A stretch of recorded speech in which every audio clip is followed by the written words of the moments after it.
Hi friends, இன்றைக்கி பார்த்தீங்கன்னா எங்கள் வீட்டில் மட்டன் செய்கிறாங்க. அதோட சமையல் தான் பார்த்துட்ருக்கோம். ஃபஸ்ட்டு எங்கள் அம்ச்சி அங்கே அரிஞ்சு வச்சுட்டாங்க. அடுத்து எங்கள் மாமா சின்னம்மா பார்த்திங்கன்னா மட்டன்லாம் அரிஞ்சு போட்டிருக்காங்க. அடுத்து பார்த்திங்கன்னா மசாலாக்கு தேவையான பொருளெலாம் வறுத்து வச்சுருக்காங்க.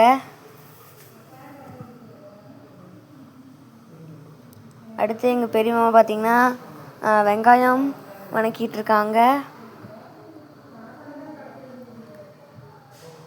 அடுத்து அந்த மசாலா அரைச்சி வெங்காயத்து கூட போட்டு நல்லா அரைச்சாச்சு.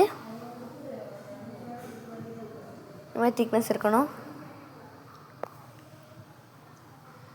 பாருங்கள், தண்ணியை எடுத்து வச்சு ஒரு கண்டெய்னரில். அடுத்து பார்த்திங்கன்னா மட்டனை வேக வச்சிட்டோம். கொஞ்சம் வெந்திருக்கு.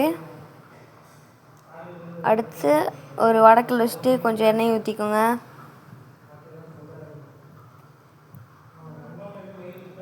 அப்புறம் கடுகு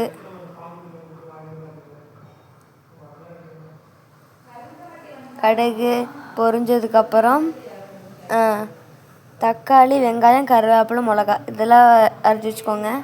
ஃபஸ்ட்டு மிளகாயை போட்டு நல்லா வணக்கிக்கலாம். அப்புறம் கொஞ்சம் வணங்கினதுக்கப்புறம் மிளகா, கருவேப்பிலை போட்டு கொஞ்சம் வணக்கிக்கலாம். அதுக்கப்புறம் தக்காளியும் போட்டு நல்லா வணக்கிக்கோங்க.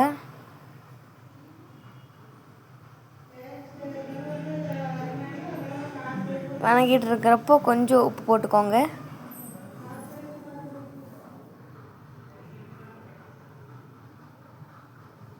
நல்லா கலந்துட்டுக்கோங்க. இப்போ பார்த்திங்கன்னா நம்ம அரைச்சி வச்சுட்டு பேஸ்ட்டு உள்ளே போட்டுடலாம். உள்ளே போட்டு நல்லா கொஞ்சம் பச்சை வாசம் போனதுக்கப்புறம் நம்ம வேக வச்ச மட்டனையும் உள்ளே போட்டு நல்லா கலந்துட்டுக்கோங்க.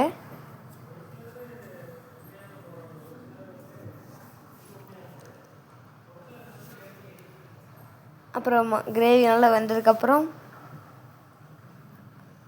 அடுப்பை ஆஃப் பண்ணிவிட்டு கொத்தமல்லி தழை கொஞ்சம் பிச்சு போட்டுக்கோங்க.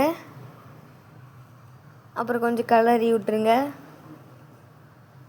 இதுக்கப்புறம் பார்த்திங்கன்னா நம்மளோட மட்டன் கிரேவி ரெடி.